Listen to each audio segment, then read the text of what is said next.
almost all of those enforcements were in those little plants. And yet an authority like Temple Grandin says that 2 to 3% of the big beef at the big plant gets stunned a second time.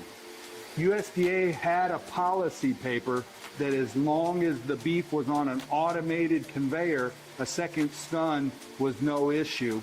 In a manual knockbox, it was an issue. That's just absolutely absurd.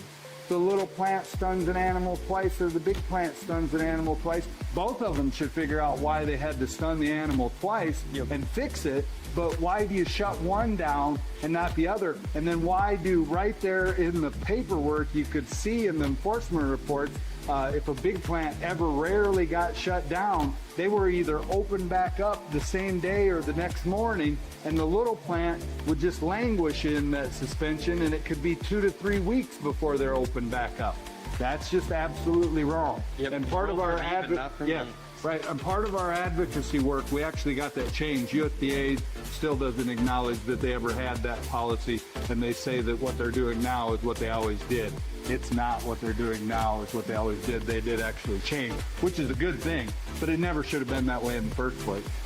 You know, and little plants nowadays, to be prudent, just like we've always had one, they should have a robust humane handling plan, because USDA views the plant differently if you have a systematic approach and you actually have a written program and you have identified so that you identify rather than the inspector identify if you had any kind of animal handling or humane, what you're going to do about it, and make sure that you got your employees trained. The kind of things that a prudent plant would do anyways. It's just a matter of putting it on paper. Yep. And now USDA actually acknowledges that, and as long as you have that, the little plants don't get suspended. And I don't like to talk about it because I don't think that we should ever put ourselves in a situation where we're having to stun an animal twice. If we're going to raise the animal, you know, we should stun it effectively the first time. Yep.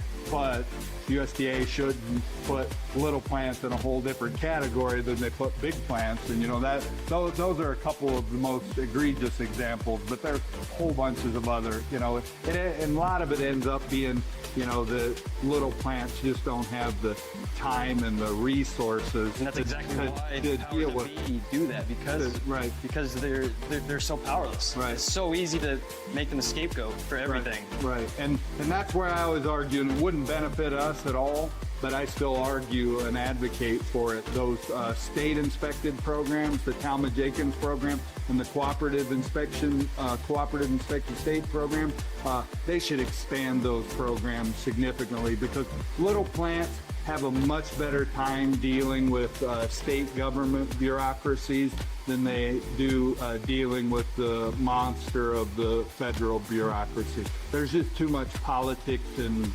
bureaucracy and drama in the federal system.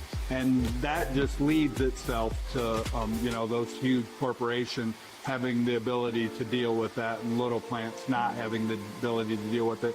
And none of that comes down to whether or not you're producing a safe and wholesome product when you're dealing with drama. Right.